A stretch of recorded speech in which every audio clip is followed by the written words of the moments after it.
Thank you. I wanted to do some rearranging here so that everybody could see the slides. And it's a pleasure to be back here once again to speak to this chapter. Sky had me out here several years ago to talk about Iraq. And today, Professor Forrester asked me to address my student homework. Is this off? It's not. No, it's. To address the student homework of global conflicts and can they be managed. And the quick answer is there's no easy way to do it. The way you manage conflict, ideally, is to prevent it. So we're going to look at some historical examples. We're going to look at nationalism, a concept that lost value in the last several decades, and we'll see what it means to what's going on in Ukraine today. So before we get started, I want to remind you about Thucydides and his findings, his writings about national and international relations. There are three principal drivers to that. They are interest, honor, and fear. Every country has those three drivers working in how they make decisions regarding international relations with others. And it's important for you to understand what those concerns are for any other country with whom we wish to deal with.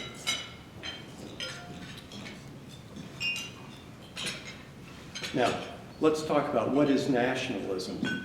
It's a concept that by itself is neutral. It is neither positive or negative. What gives it value one way or the other is how it's implemented. There's nothing wrong about being a nationalist for your country, but in how you practice that nationalism, that's what's going to give it value, either positive or negative. Loyalty to a founding document, a set of values, loyalty to a culture. These sorts of things usually are involved in how nationalism develops. And this, too, is a critical part of understanding our nation and how we relate to others. One may say that our nation has a particular form of nationalism, when in fact there are a variety of different kinds of nationalism playing today with any country.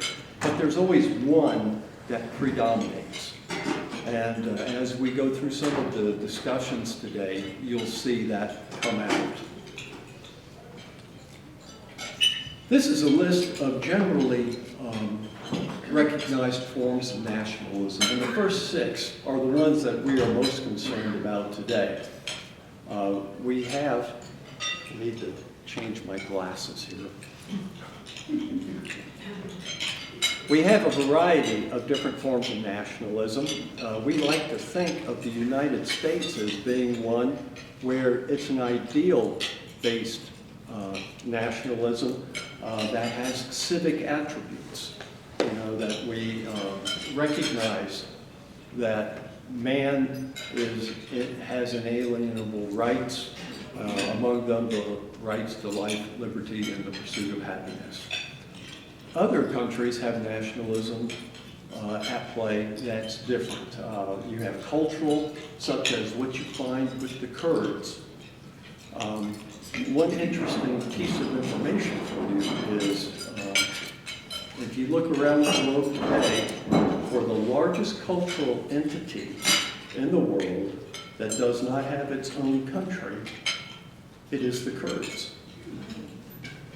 So the issue between Turkey and the Kurds, between Ankara and the Kurdish population of Turkey, is a vital one to them, to both sides. Because if the Kurds succeed in establishing their own homeland, Turkey is going to lose a lot of territory, as would Iraq, Iran, and some of Syria. There's an economic form of nationalism. We have ethnic forms of nationalism. Bosnia, for example, was very much at the forefront of an ethnic form of nationalism. We have expansionist forms of nationalism, linguistic forms of nationalism, and socialism. And then there are a bunch of others there that you can look at. If you look at liberal nationalism, it's interesting how that can go full circle, where a country such as France considers itself to be a very liberal country. Its form of nationalism is about liberalism. But that can go to such an extreme that it becomes illiberal. For example, if you're a Muslim, a practicing Muslim in France, you may be prohibited by law. In fact, you are prohibited by law from wearing the hijab. So you can see how it goes full circle here. There is liberation nationalism. That's not necessarily at play anymore, but it certainly was in the 60s. National conservatism, such as what we see today in Hungary. National socialism, we'll talk some more about that. Pan-nationalism, where you hear talk about pan-Arabism, for example, that all Arabs are going to be united into some major entity, which won't ever happen, I assure you of that. Religious nationalism, and then romantic nationalism, believe it or not, the lost cause from our own Civil War, which still has legs here in political discussions in America. Absolutely a pipe dream, but it's a form of nationalism. Okay, what are the dynamics? Nationalism is a response to a perceived condition of external threats or breakdowns to the international order. It requires a self-sustaining economic system, a central supreme authority that will maintain order and unity. It would like to have a healthy form of governance that will see a balance between rule of law, good governance, economic well-being, social well-being, and the security of the state. Unhealthy nationalism really resorts to selecting favorites up front. And those favorites are deemed more important and should be allowed to rule others, denying people the right to express their own independent thoughts, etc. And what's interesting is that nationalism of a negative kind usually requires a charismatic leader. Everything revolves around the leader. And if you look at Germany, you look at Italy, you look at China today, you'll see that that is very much a characteristic of those countries. And I would also add the United States is not immune to that either. Now, one of the things that we need to recognize also in today's world is the reality of non-proliferation and the importance of it. As the chart shows you, the United States and Russia are the two largest holders of nuclear weapons. And we had engaged in a treaty with the START Treaty in 2011 when it entered into force with Russia, and a bilateral treaty that continued a series of bilateral treaties from across the decades to help ensure that there would not be nuclear accidents or incidents that would result in the use of nuclear weapons. This new treaty continues that practice under certain restraints and limitations on delivery systems and how many weapons you can have and how many weapons that you can deploy, etc. It has no limits on what they refer to as tactical nuclear weapons. And as somebody who has worked on nuclear nonproliferation, in my view, there is no such thing as a tactical nuclear weapon. A nuclear weapon is a nuclear weapon. And if anybody tries to use one, regardless of the size, Pandora's box is wide open. With regards to the Russians, the work I did with them over the years, they have lots of what they refer to as tactical nuclear weapons, in the form of weapons that can take out trains or can take out major networks of roads in the form of landmines and such. Yeah, you don't want to ever see a nuclear explosion, ever. On the 21st of February, President Putin did not withdraw from the treaty. He said he was suspending participation in it, but he will still maintain the limits that the treaty requires. So with all of that behind you, let's take a quick stroll down history's lane and review the global conflicts that the United States, since its founding, has been involved in. First one, obviously, is the American Revolution. And this particular era, as you can see from the slide here, the map, involved the French Empire, the Spanish Empire, and the British Empire. We were a sideshow for these three empires. And so the British eventually learned that trying to throw a lot of military into North America was a losing proposition when they still had to deal with France elsewhere and the Spanish elsewhere.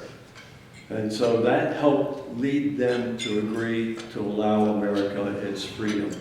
Our particular revolution was definitely based upon a liberation nationalism.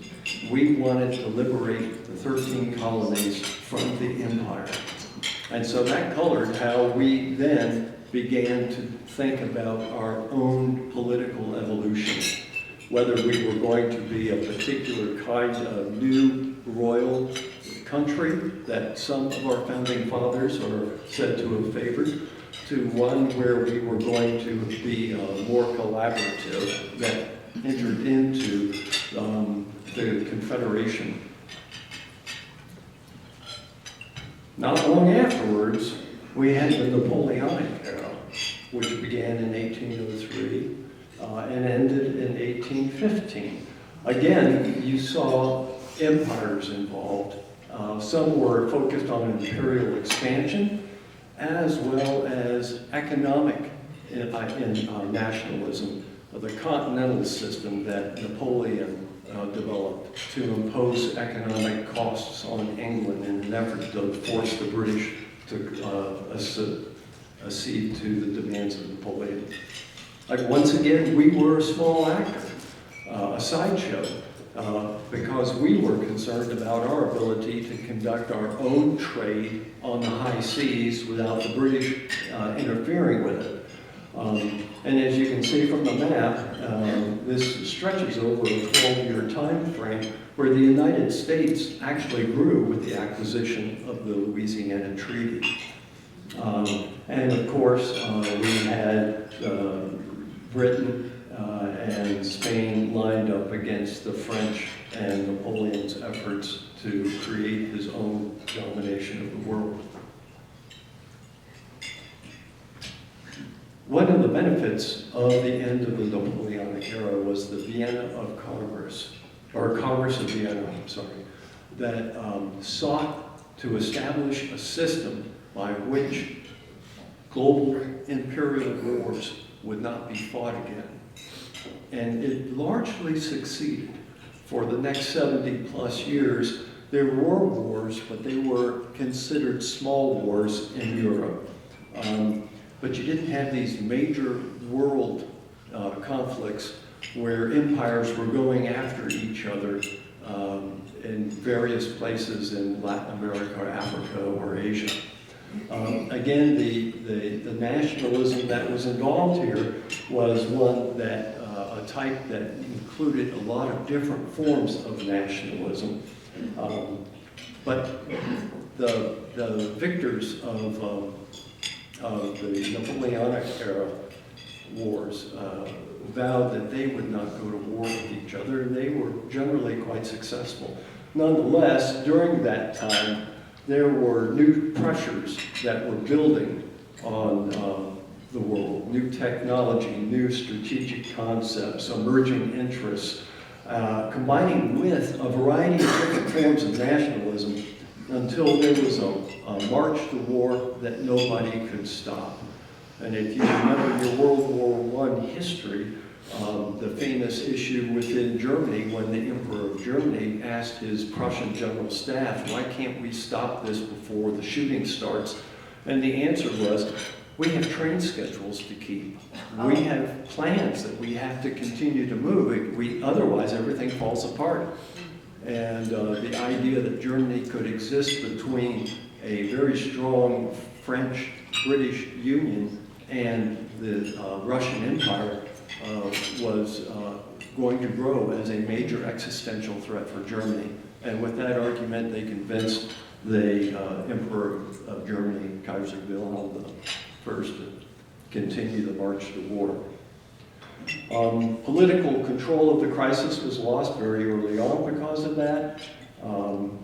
And it really reinforces an old truism for military strategists that no plan survives contact with reality. And that implies that they have to have some ambiguity or some flexibility in what they're trying to achieve. Eventually, the war was fought.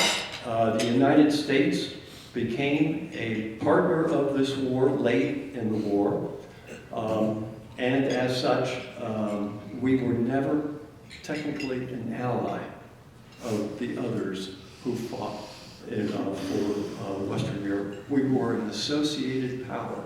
And we chose that designation because in America, there was always this belief that that was a European issue. That's not our issue. Yet in 1916, we re-elected a president on the slogan that he kept us out of the war. And then a little over a year later, we were in the war. And when America entered the war, it changed everything. Now, the entrance into the war did not guarantee victory. The Germans fought very, very hard to try and defeat the French early on. If you think about Verdun, a battle, the longest battle in World War I lasted 302 days, cost almost 1 million casualties between German and French forces. And at the end of those 302 days, didn't change a thing. It was a meat grinder of a battle. And you fast forward to today, and there's this place called Bakhmut in Ukraine. Another meat grinder. We'll go into more of that. We also had to deal with the weak sister of Europe, the Ottoman Empire, and the evolution of new forms of nationalism among its various constituencies, especially in Southeast Europe, the Balkans, in the Middle East, and in Northern Africa, as new liberation nationalistic movements took over.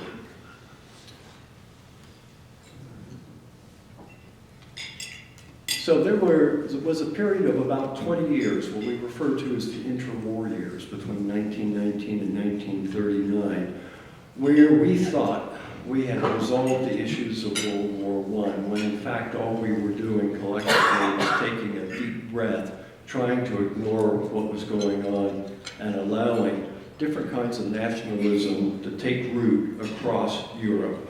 We had nationalist socialism develop in Germany, commonly referred to as the Nazis. We had the fascists in Italy, which actually were older than the Germans. We had the establishment of a communist regime in the former Russian Empire. that had to fight a bloody civil war for several years. Then World War II broke out. And when World War II broke out, it made for strange bedfellows. The famous Churchill quote that he would make a pact with the devil if that would assure him a way to defeat Hitler. And we made a pact with the devil. We made it with Stalin. While Russians don't like to talk about Lend-Lease and things like that, the fact is they would have fallen out of the war had it not been for the United States providing them material equipment. Again, we have to think about interest, honor, and fear. All of this was still at play in the calculations of every country that was going to war. The results of it, of World War II, was a Pax Americana. The leaders of America, from the president down the military ranks, down the diplomatic ranks, many of them had been young men who were involved in World War I, either on the battlefields of Europe or in the Treaty of Versailles deliberations. If you have not read the book, A Peace to End All Peace, I highly recommend it, because it will show you how we just put a pause on the war. And we did not create a peace through Versailles. We just hit the pause button. And with that, we put in motion a lot of things that these young men observed and wondered, why are we doing that? Why are we creating a League of Nations that has no enforcement capability? Why are we allowing an economic depression to just slam the entire globe and we're not doing anything about it? How could this have been prevented? With the end of World War II, these men, who are now senior leaders, began to evaluate what happened and what they might have done at the end of World War I that would have prevented World War II. So a thing called the United Nations was created. The World Bank was created. In 1948, NATO was created, and so forth, all in an effort to preclude the setting the conditions for a third world war. And by and large, we were quite successful. One thing about World War II Americans do not like to recognize is that it was the first nuclear war, and we were the ones that dropped the bomb. But that was informative to us, scared the hell out of us, scared the hell out of a lot of other people too. And because of that, we worked very hard on non-proliferation of the nuclear weapons. That put us into the Cold War, which lasted for 44 years. It relied mostly on U.S. diplomacy and our military strength to push back the USSR while preventing nuclear war. We also had to deal with the Korean War, the Cuban Missile Crisis, the Berlin Crisis. We had to deal with Vietnam. We had to deal with several South American revolutions, the liberation wars of Africa, Middle East wars, pick which one you want, the Prague Spring of '68, the conflict between Russia and China over the Amur River boundary, and the collapse of the USSR. Pretty good record for what those men and women built after World War II and sustained. The role of the UN was also growing.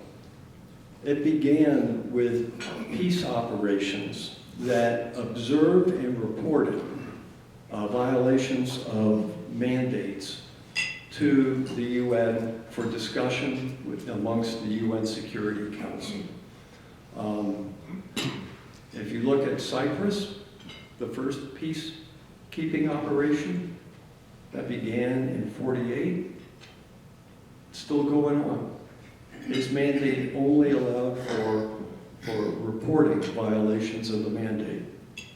You compare that to several years ago now in the Democratic Republic of Congo, and how we developed the concept of robust peacekeeping, where a peacekeeping force had a mandate that allowed it to employ military force against insurgents. And it worked very well until the mandate ran out.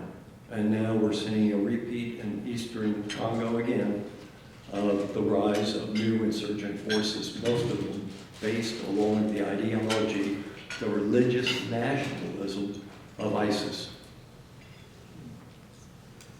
NATO was a very important part of the Cold War, but diplomacy by far was our biggest tool.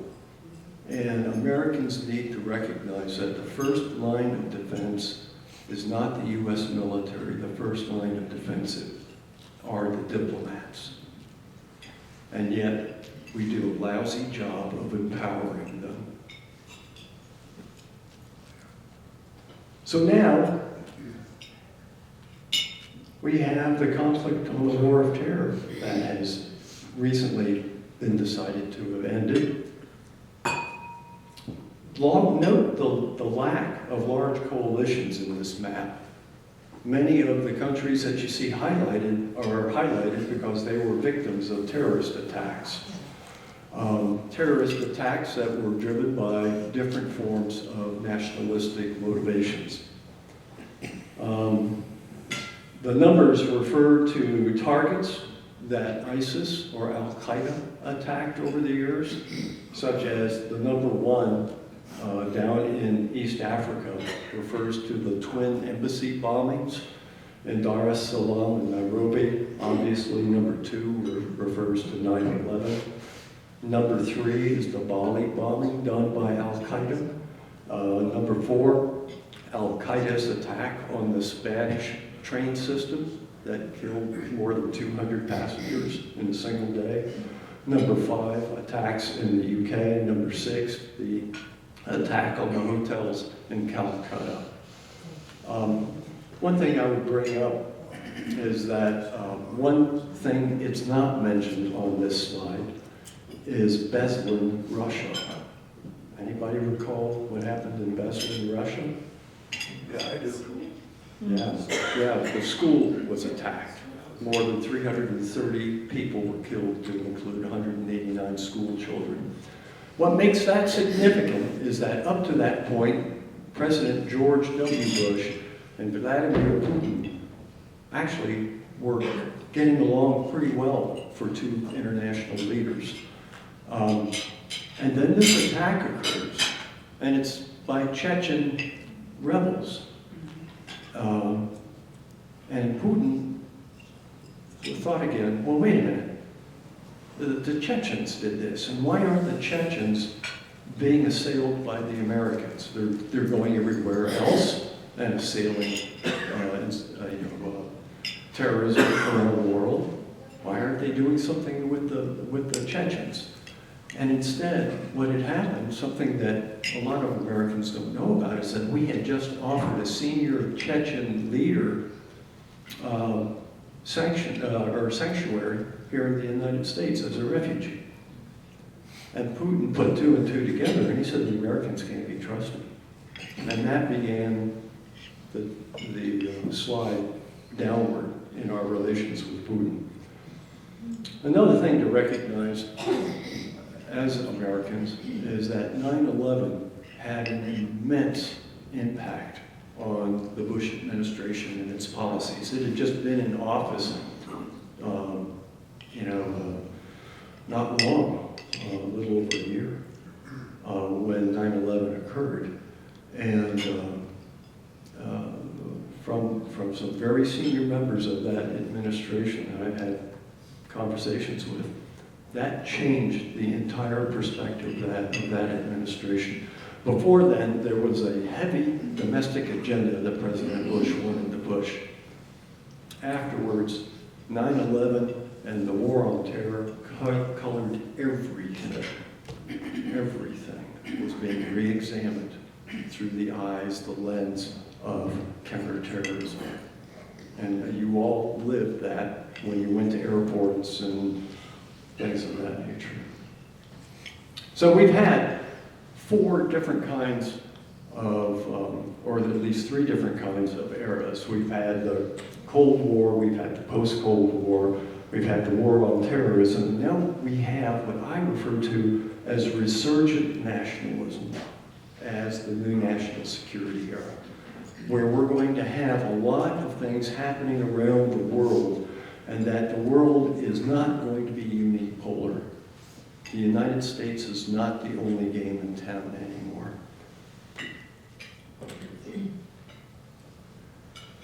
These are some of the challenges that the Council for Foreign Relations cite as America's major concerns that are critical, significant, or limited. And I'll give you a moment to just take a look at that. Many of them are still in the news today. But it's not impossible to see something that happens, for example, in Africa, to suddenly bump up to being a significant or even higher concern or challenge. So we have a lot to be paying attention to here. You can see that one power can't deal with all of this. So we need to figure out a better way of dealing with this kind of challenge. Here are some of the potential threats and risks that we have. National interests now overshadow regional and international interests, and there's a disaggregation of goals as we look at them. We have increased potential for forced migrations, both within and across international boundaries. We have increased risk-taking in security, diplomatic, and economic issues. And our alliances might not live up to the original expectations they had. Is NATO going to be relevant in Africa? If not, what do we do? And the bottom line here is that America doesn't have a grand strategy to deal with all of this. It's not possible to have a grand strategy.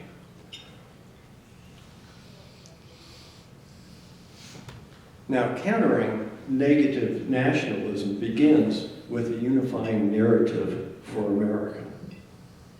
When you and I were teenagers, long ago, or at least I'm speaking for myself, I see a lot of youngsters out there still. It was communism. That was the thing. We were against communism anywhere it could be found. And as President Kennedy said, no burden would be too great for us to go deal with that kind of challenge. But since the ending years of Vietnam, we lost that sense of communism as we began to examine internally how America itself functioned. And we found that there were divergent views in America. And I'm not saying one view is better than the other.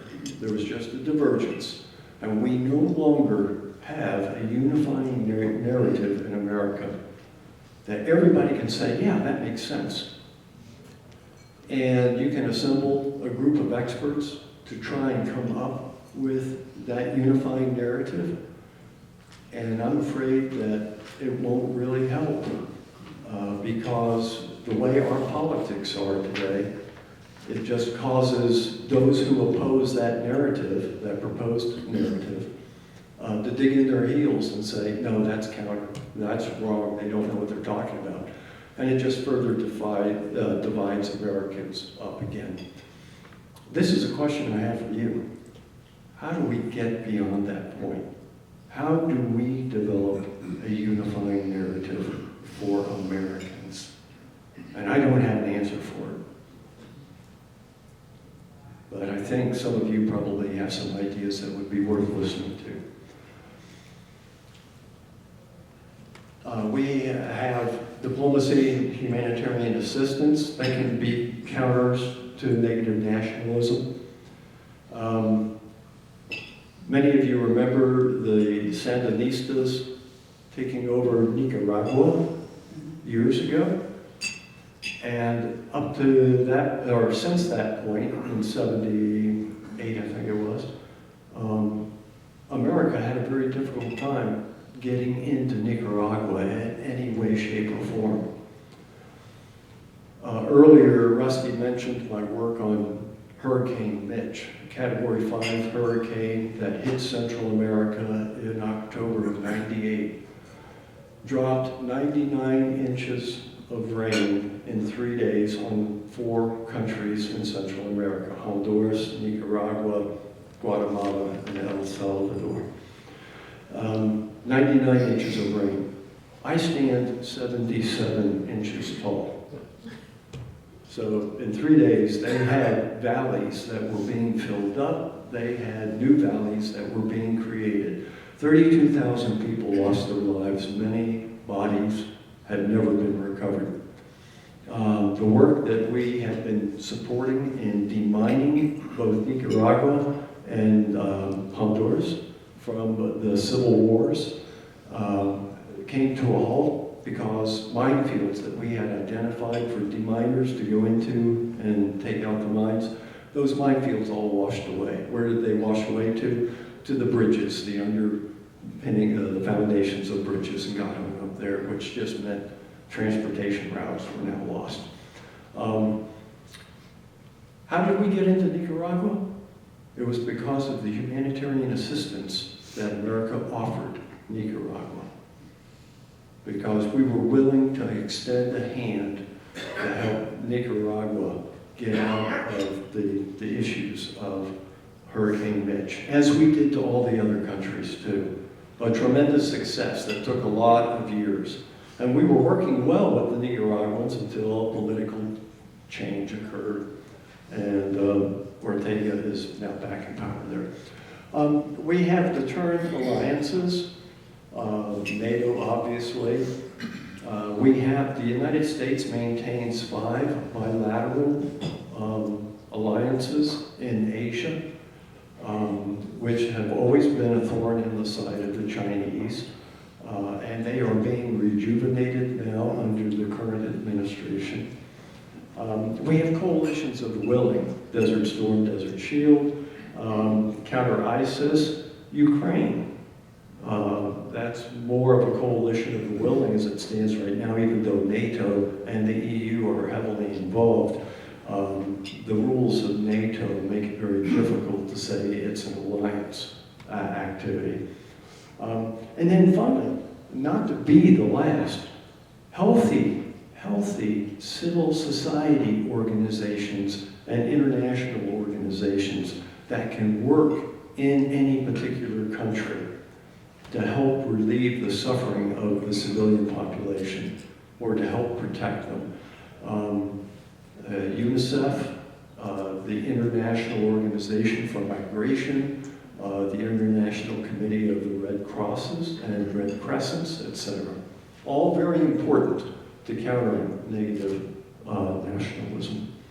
So now that we've kind of gone through all of that, let's take a look at our good friend Putin and Russia. The map that you are seeing is a map of how Russia has expanded since it was first established as the Duchy of Moscow back in the 1600s. And as you can see, there's been a great deal of expansion there. There's a lack of natural borders that are geographical terrain, I should say, that inhibited the spread of it. There is a lack of large resistant populations, etc. But Russia still has 4 major issues it has to deal with. Obviously, in their view, Ukraine. And that began with the seizure of Crimea in 2014. Interestingly, a little back talk here. I was the executive director for the Congressional Commission to review the Quadrennial Defense Review in 2014. That was co-chaired by Ambassador Eric Edelman and General John Abizaid. And when news broke of Russia and the little green men sneaking into Crimea and seizing it, The view of the committee was, well, there's nothing we can do about it. Why? Because we weren't prepared to deal with that kind of activity. We were still thinking more Cold War than this new kind of insurgency that was being used. The Russians also have a border issue with Estonia, believe it or not, that involves 750 square miles of Estonia. That's a lot for Estonia. And remember, Estonia now is a member of NATO. So Russia has to tread very carefully around Estonia. Still have problems with Japan. There is no peace treaty from World War II between Russia and Japan because of the Sakhalin Island and the Kuril Islands that Russia still occupies and should have given back, but did not. And then Georgia, with the claim that the Russian-speaking people in Abkhazia and South Ossetia had been wronged by the Georgian government, and the Russians were going to protect Russian-speaking people. I'm just wondering when they're coming to Brighton Beach of New York City. Expansion has always been part of their mindset, and I don't think it's ever going to go away. Now, when it comes to Ukraine, Russia thought that they were going to have a rapid victory over Ukraine. Going back in history to 1736 to 1739, Empress Anne of Russia felt that Crimea should be part of the Russian Empire. At that particular time, it belonged to the Ottoman Empire. And so they began a war, and they thought it'd be over in a year. And it went on and on. They attacked civilian communities to disrupt the Turks from focusing on military issues. They displayed a lousy ability for logistical support for forces in the field. And Russia was willing to commit enormous amounts of manpower, blood, and treasure to the conquering of Crimea. Does this sound familiar?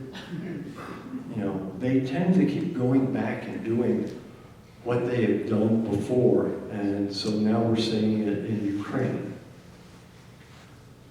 So we have Putin trying to expand Russia again through his view of expansionist nationalism. He's trying to recreate the Russian Empire. And Ukraine is a very significant part of that narrative. It's been a massive blunder. 97% of the Russian army is now committed to Ukraine, either actively in Ukraine or in secondary forces supporting Ukraine. 97%. And that's because China and Russia came to an agreement years ago over the mutual boundary of the Amur River, and that Finland and NATO are not expansionist entities. You know, NATO is not a force that seeks to expand. It invites people in, and there's a process for it. Russia is a nuclear power still, but it is a wounded nuclear power, which means that it's less predictable and less restrained in its behavior. It still retains the military potential to succeed, but it fails to effectively use it. And all the time, it's still holding the largest arsenal in the world. And by the way, their fascination about nuclear weapons has been one that defies logic. They actually use a command and control system, at least the USSR did, that was referred to as the dead hand. That referred to a strike against Russia that would eliminate the Politburo, and if that occurred, a system would kick in that would automatically release all nuclear weapons Russia had deployed. There would be no negotiating at all because the Politburo didn't exist.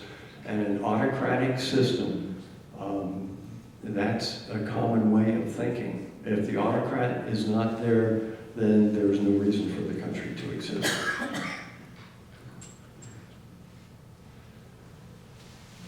It sees the war in Ukraine as a civilizational structure, or war with the West.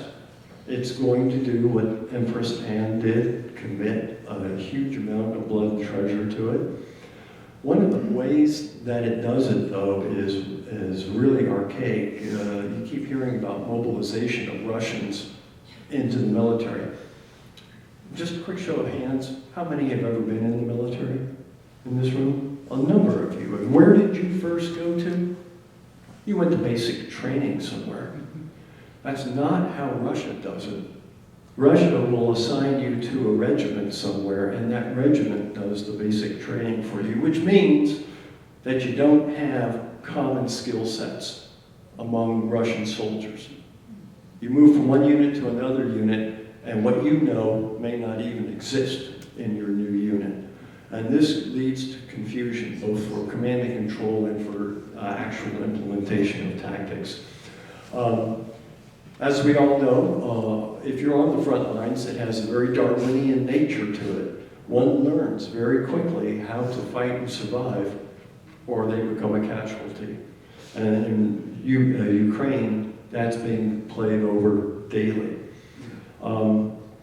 Russia's operational level thinking is extremely archaic, very much in the mindset of World War I. I was talking about the Battle of Verdun between the Germans and the French.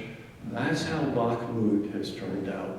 The Russians are going to just fight a battle of attrition at Bakhmut and wear the Ukrainians out and eventually take it. Crazy thing is, Bakhmut has no strategic value, none. The only reason that battle is still being fought is for egos on both sides. And Russia continues to explore its strategical options. It is comfortable with using cyber. It is also exploring or becoming more comfortable with the thought of the use of a tactical nuclear weapon. And as I said, you never want to see a TAC or a strategic nuke used ever. So our concerns and our options. Number one, the message I will tell you after meeting with a lot of people who work Ukraine incessantly today and have been ambassadors to Ukraine, is Ukraine can win this war if it gets the support it needs from the West. The other thing to remember is the history of World War II, when the Nazis took over, went to the gates of Moscow, went to the Volga River, to Stalingrad. Ukraine was behind them. And yet that's where the major partisan war was occurring that crippled the Nazis' ability to sustain their drives on Moscow and Stalingrad. Russia, you might win Ukraine, you might take it over, but the war won't be over. The Ukrainians will fight and fight and fight. It's better for us to support them now than later. It's easier for us to get them to fight.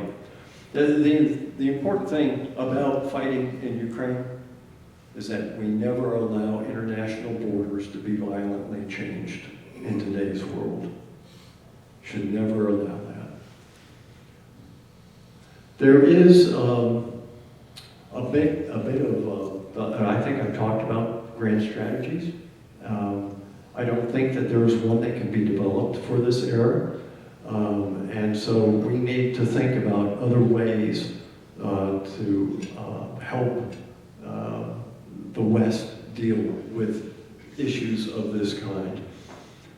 I have held that over the long course, The United States needs to give serious thought to reorganizing both State Department and DoD.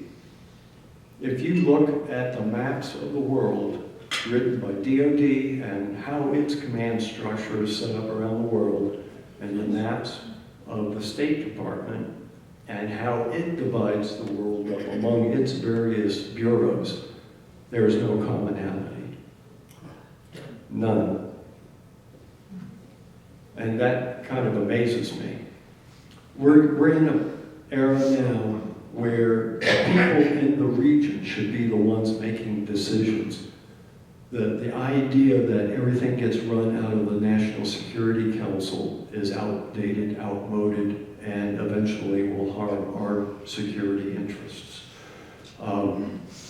So when you write your congressmen or senators, you might want to ask them a question, especially if they sit on a Armed Forces Committee or a International Relations and International Affairs Committee.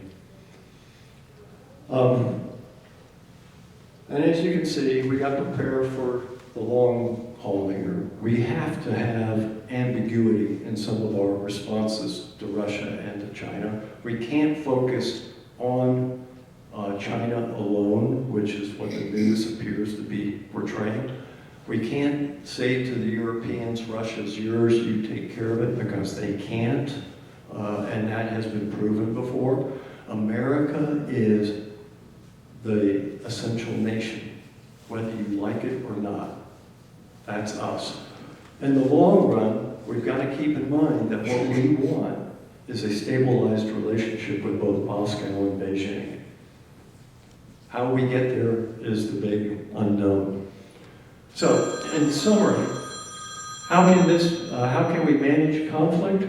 We manage it through prevention. How do we prevent it? We have to think about understanding what conflict is about these days, what drives conflict, and I would say nationalism is a huge part of that calculus. We need to understand that autocracies and democracies are always going to have inherent tensions between them. We are going to witness economic disruptions and supply chain disruptions for a variety of reasons. Pandemics are going to drive national interests and climate change. I was in a discussion today about the migration problem across the Mediterranean from Africa into Europe, and how climate change has now made it so dangerous on the seas there, and why we have bodies of migrants washing up on the Italian shores. So, long things to think about. It's going to be a long-term process. Just because we solve one particular conflict doesn't mean everything's done, because there will be something else that will come from it that we have to deal with. Americans need to stay engaged around the world. We cannot take our eyes off of it. And so with that, that's all I need to say, or have to say, I guess, and I'll open it up to questions.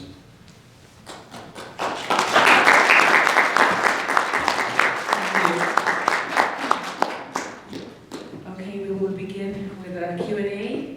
Please raise your hand and I will come to you.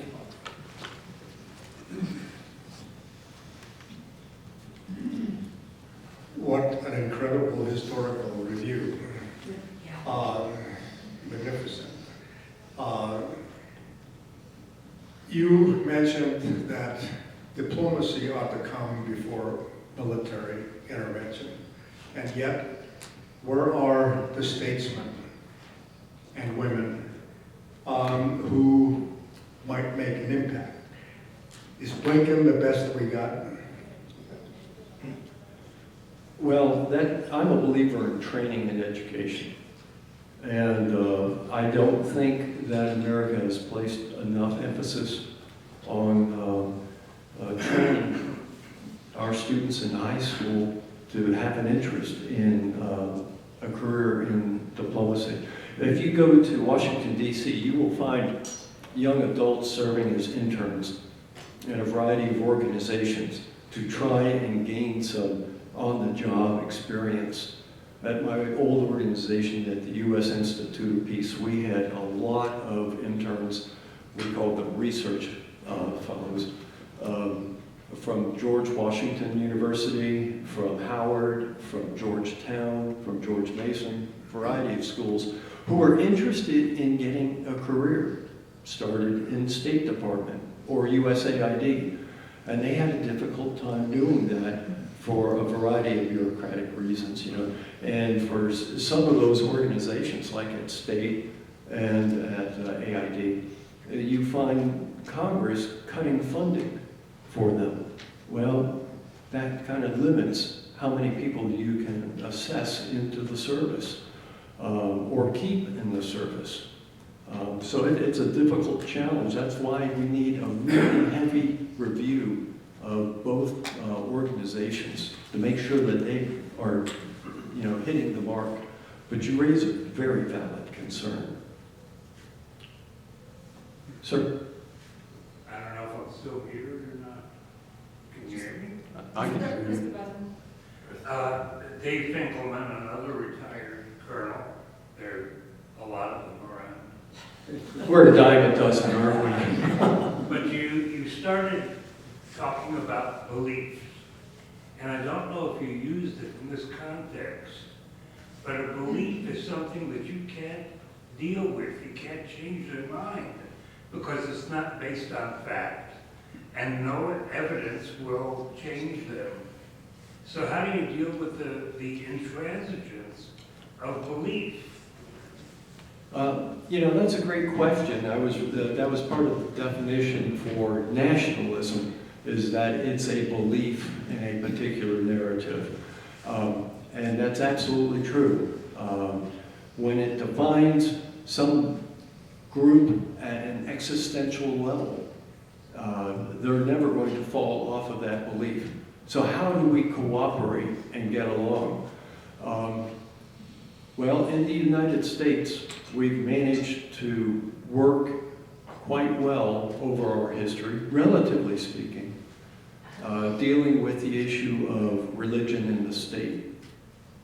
Because we said, one shall not, even though that's not in the Constitution. It was Thomas Jefferson who wrote that in a letter during his administration, that we should not mix the two. And I'm an adherent to that particular thing. In my work in Iraq, where I had to deal with both Shia and Sunni groups, it was definitely an existential thing. But if they could watch, and as we were working with them, teach them about working on governmental processes that don't require a particular kind of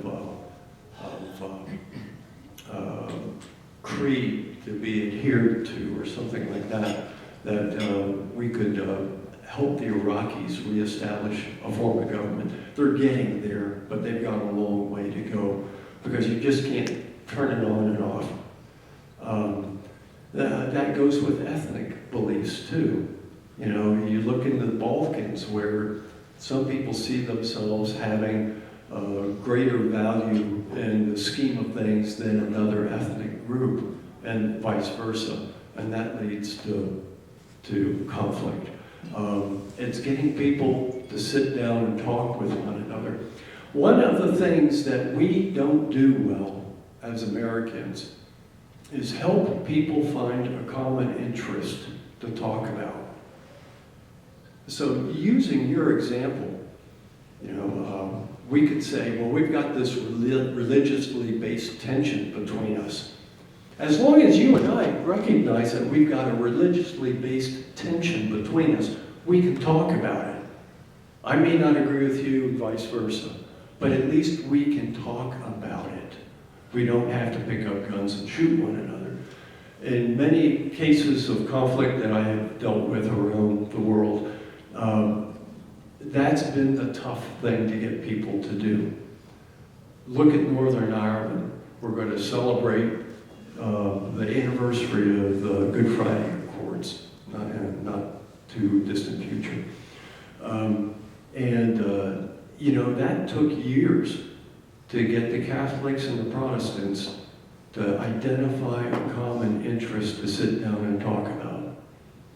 In Iraq, here's a specific example. In Iraq, Baghdad province, and Baghdad is a province. It's the smallest province in Iraq, but it is the most populated province in Iraq.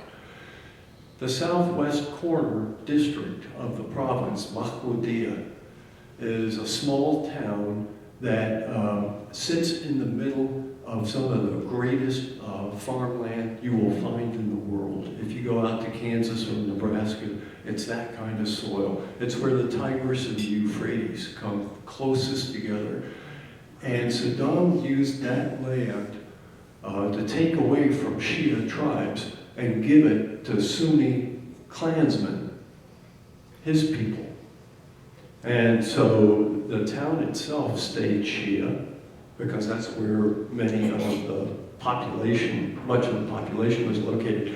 But these huge estates out there were all Sunni. And here come the Americans, and we kick Saddam out, okay?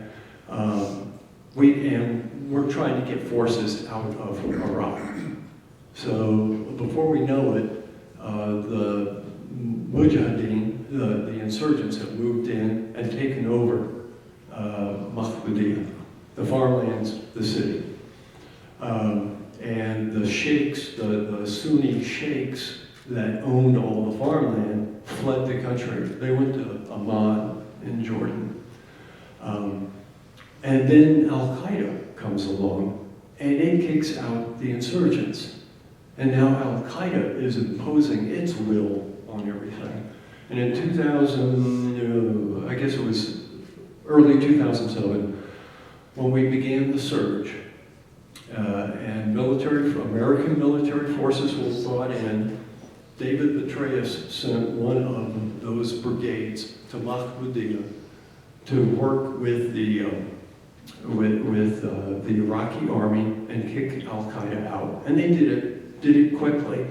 And the Shia mayor of the city said, wow, this is great, what an opportunity. Let's open the marketplace back up and everybody will benefit from it. And he passed that request on to the Sunnis who ran the estates. And the Sunnis said, no, you're Shia, you're dirt, we don't work with you. Oh, man. And so the Iraqi military tried to broker a deal. The U.S. Embassy tried to broker a deal. The U.S. military tried to broker. A lot of actors came in to try and broker a deal. And then USAID said, well, there's this office in Baghdad called the U.S. Institute of Peace. Maybe they can help. That's our specialty, is conflict resolution. And so we went out there, and my deputy was the guy I had on the ground there, and he said, it's all about the market, if we can get them to talk about the market.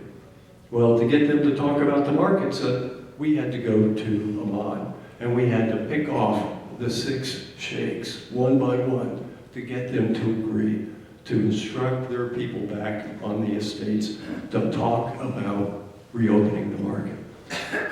Long story short, they came back, they did that, and overnight, the market was open and flourishing.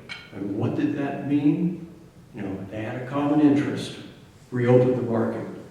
The farmers were now getting revenue for selling their stuff at the market. The people in the marketplace were getting things that they needed. There were benefits to both sides. All we did was help them talk. We didn't tell them how to do it. We just helped them talk. And the sheikhs and the Shia leaders sat down and they thought, well, if we could do this for the market, why can't we do this about the police force? Why can't we do this about the hospital?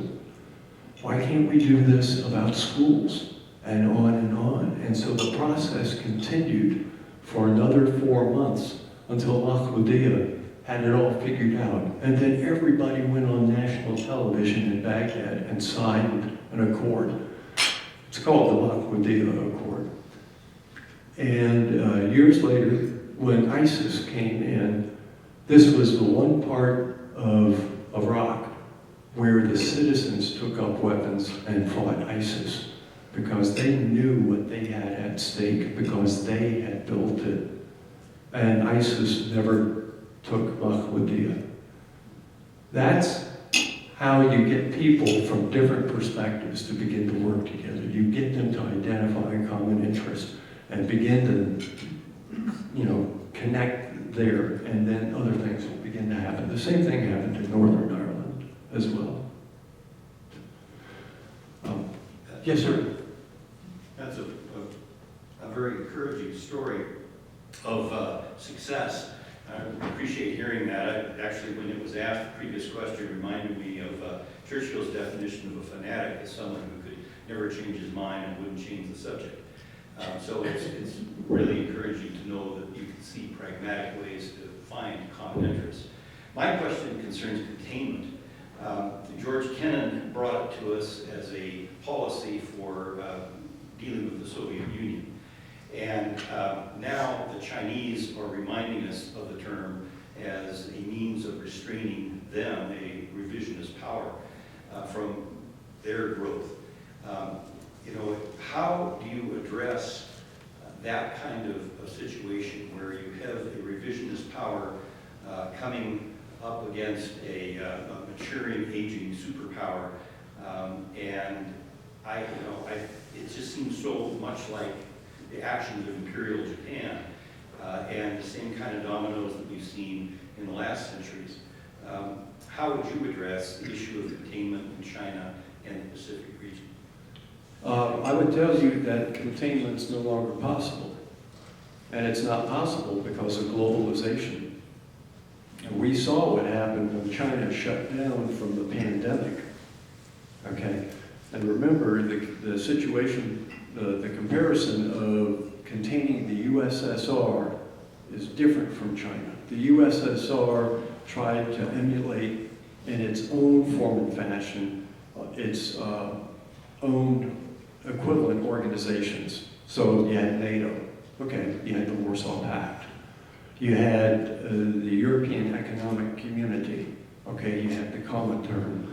And it was one of these things where, okay, I'll just mirror image you, and I'll show you that my image is better than yours. That's not possible in China. It's the second most populous country now in the world. India is now the most populous. And it has a tremendous economic foundation that it can't walk away from. It cannot break off commercial ties with the rest of the world, just as the rest of the world can't break off commercial ties with China. So it's a different era entirely, and you've got a leader of China who is trying to, number one, keep the loyalty of the Chinese people focused on Beijing.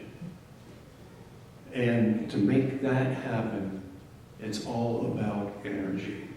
If you go to China and you get some coal that they mine in China, in the northeast of China, it doesn't burn. It doesn't burn unless you pour oil on it. And then that will ignite it. The stuff we have over here in West Virginia, you take some of that, put a match to it, it's going to burn forever. Anything that deals with energy is what the Chinese are interested in. Why do you think suddenly there is a rapprochement between Tehran and Riyadh? It's not because the Chinese are having a flight of goodwill suddenly. It's about calming down the tensions in the Persian Gulf so that Chinese tankers can move in there. In Shanghai, there is stockpiled everything you need to create your own oil refinery. And the Chinese intend to go into the Gulf somewhere. They were hoping to do it in Iraq and build their own refinery to create fuel that would be shipped back to China. China now has the largest navy in the world. Why? Because they desire to be a blue water navy, no longer that brown water navy that focused on Taiwan. It was going to be a blue water navy to secure the sea routes between the Persian Gulf and China. And not necessarily just the Persian Gulf, anywhere else where they think there's going to be energy. The Arctic is opening up. So how did China respond to it militarily? They created their own version of Northern Command, yet they have no presence in the Arctic Circle. But they have a military command structure set up to immediately take advantage of however that develops up there. To help them do that, they're increasing embassy size. The largest embassy China has outside of Europe is in Reykjavik. It's larger than all the other embassies in Iceland combined. Why?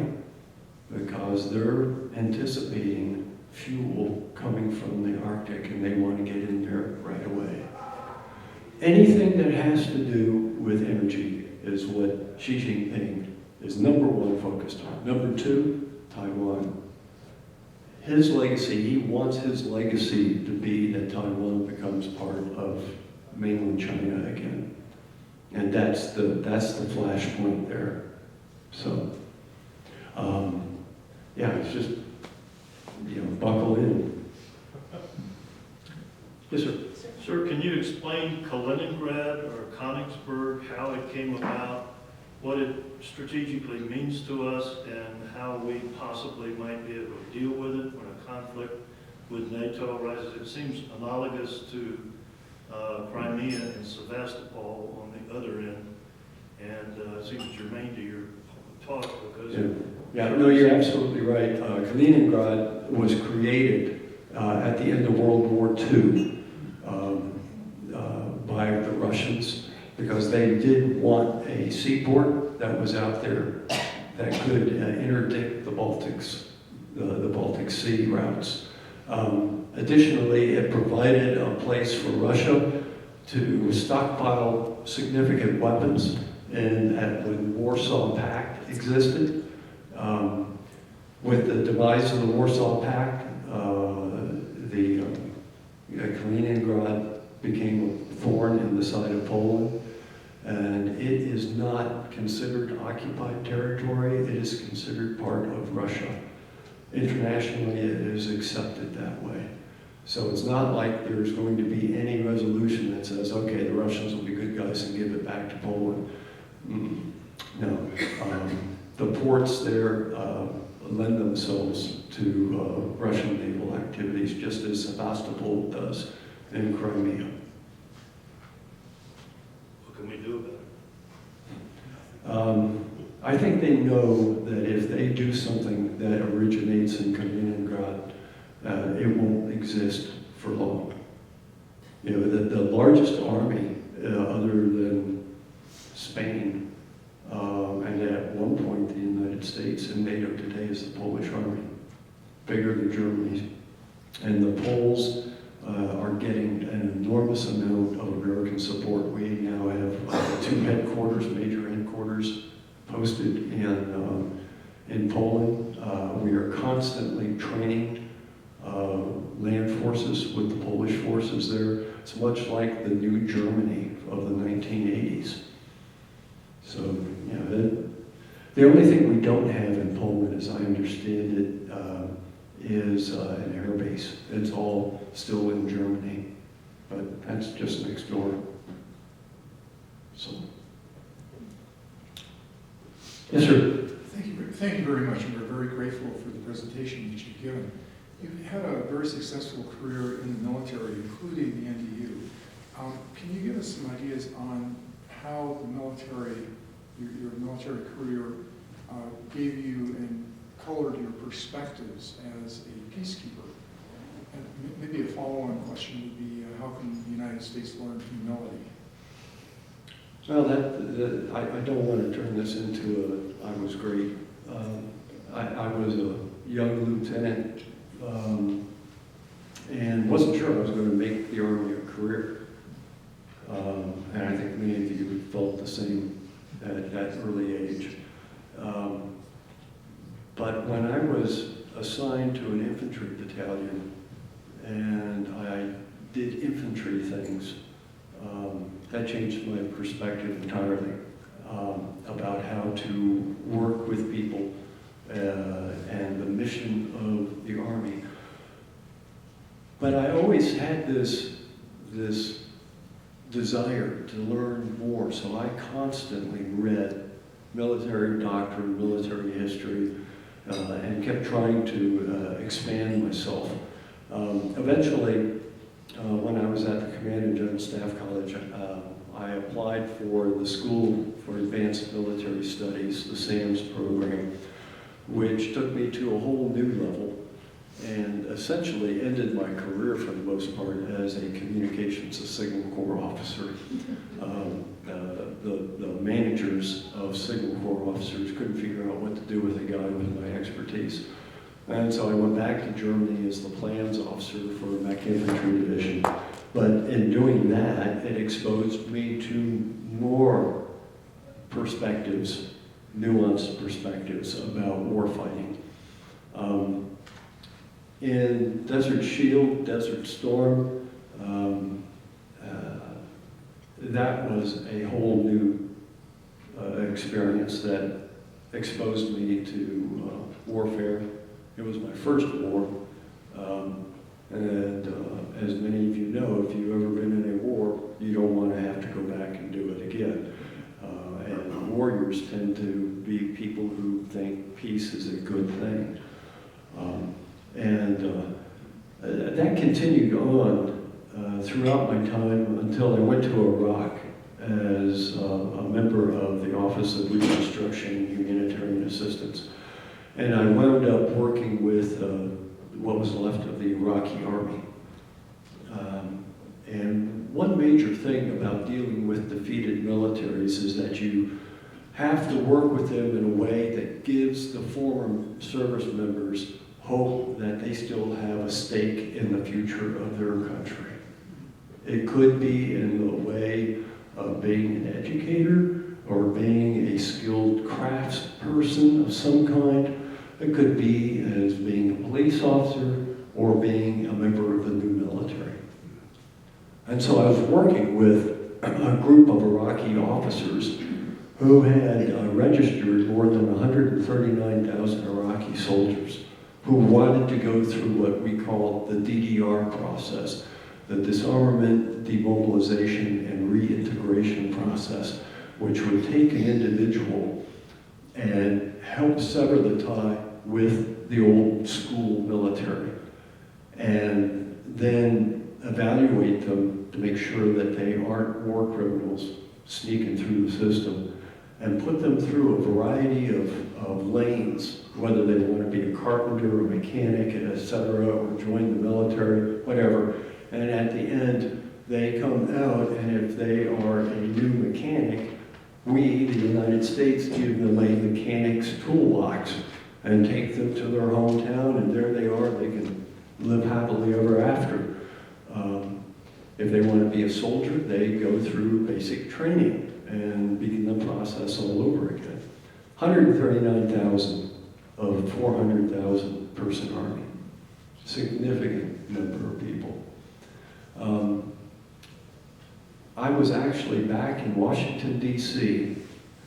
to sign the contracts with defense firms to begin the DDR process in Iraq when I turned on the NBC News and Tom Brokaw is announcing that Paul Bremer, the leader of the Coalition Provisional Authority, which had just moved in and taken over the U.S. effort in Iraq, had just issued General Order Number 2, which disbanded the Iraqi military.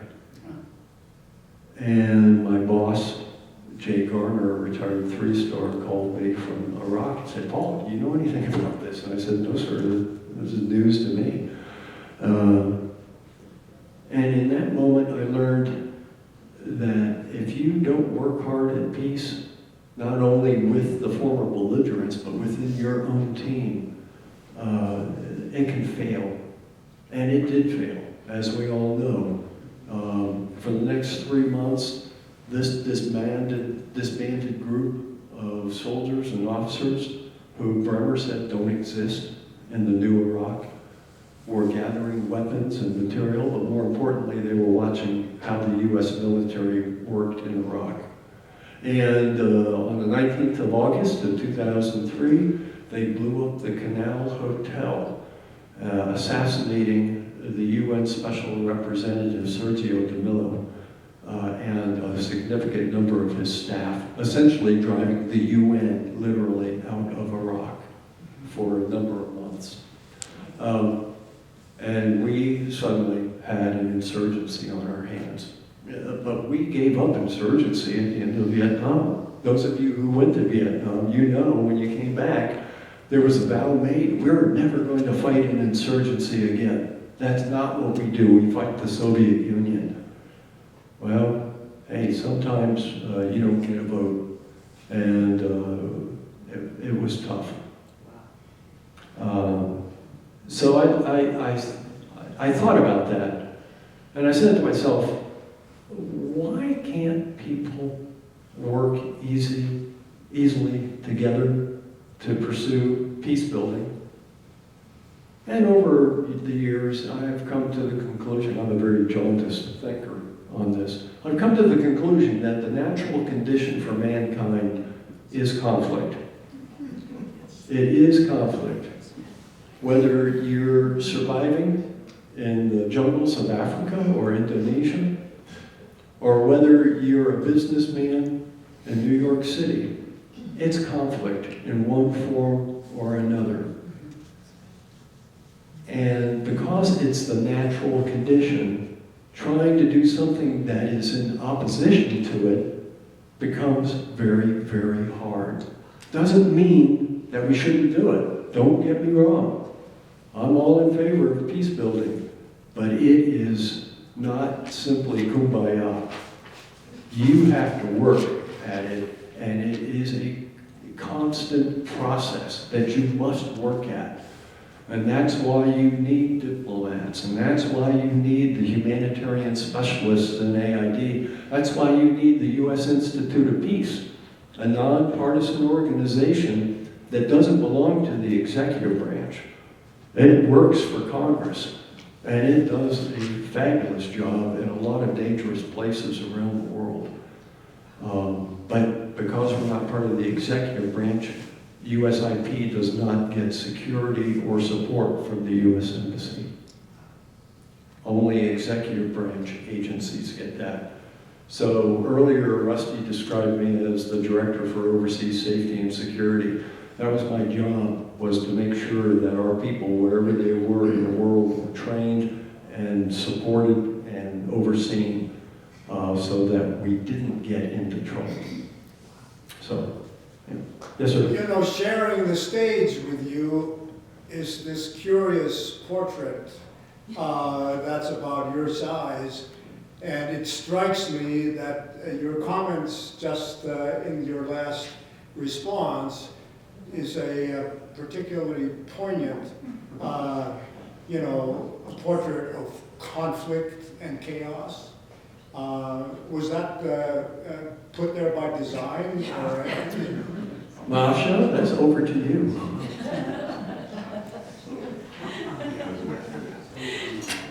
Thank you. Do we have any more questions? That's a cheap way out of it. Serbian way. Okay, ladies and gentlemen, please help me to thank Paul Hughes one more time.